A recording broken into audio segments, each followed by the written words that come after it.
This is Greg Pasternak from Riverside Life. I'm at the last site I'm visiting on this field trip. I'm ready to go home and pack it up.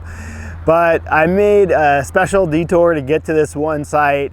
One of the things I've been struggling with just where I've been on this trip is getting to some of the partially confined valleys. And so here we are. I'm still in the south central coast region. I'm sure if you watch all the videos, you're tired of hearing me say that. And I don't know actually the name of this creek because I lost internet, but I'm near Paicines, California, off of Route 25. So if you look that up, you'll see pretty close where I am. What you can see here, of course, is a typical dry riverbed for the south central coast region. This is a partially confined gravel cobble riffle pool, and I think it fits that pretty well. We have moderate with undulation. We have a little bit less than moderate, but still noticeable bed undulation. That's all by the metrics. I'm pretty close to where the actual measurement site was. There's a fair amount of channel bifurcations here. There's actually a little bit of a ridge or medial bar in the middle of the channel. The deepest part of the channel is over there. So, we're seeing a significant amount of lateral and longitudinal bed undulations. We're seeing all this width undulation that's taking place in here. I'll turn the camera around in a minute so you can see that. But, looking this way, you look at the valley context, you can see the valley is pretty wide.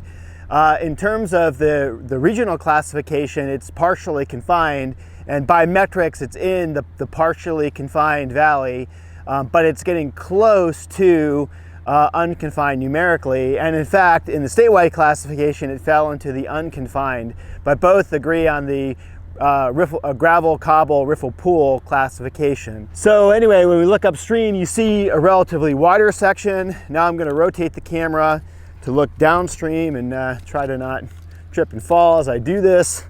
We have on the side where I'm standing, we have a higher bar. It's a lateral bar.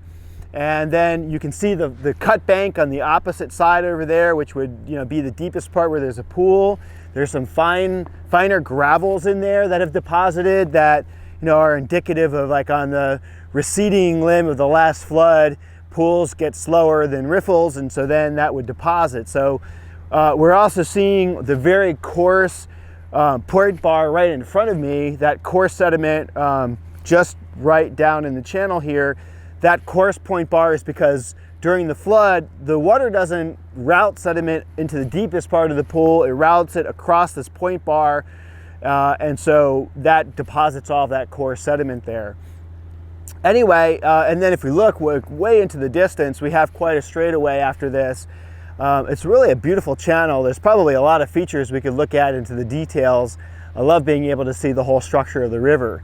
But this gives you a good sense of what a partially confined valley ought to look like. We have a well-connected channel and floodplain.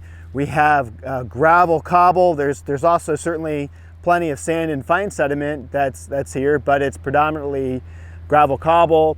And then we see the width undulations, the bed undulations, the habitat complexity. There's some riparian vegetation, but flow is sufficient to keep it clear for even in a drought. So anyway, I hope you've enjoyed this series of videos. We've looked at a number of streams in the region. Not all, of course, not even all types. We've missed a few types, but we've seen the majority of types. You've seen entrenchment. You now have a good sense of what it means to not be entrenched when you look at a stream like this. We've seen uniform bed rivers, bed undulating, width undulating, gravel cobble, sand gravel.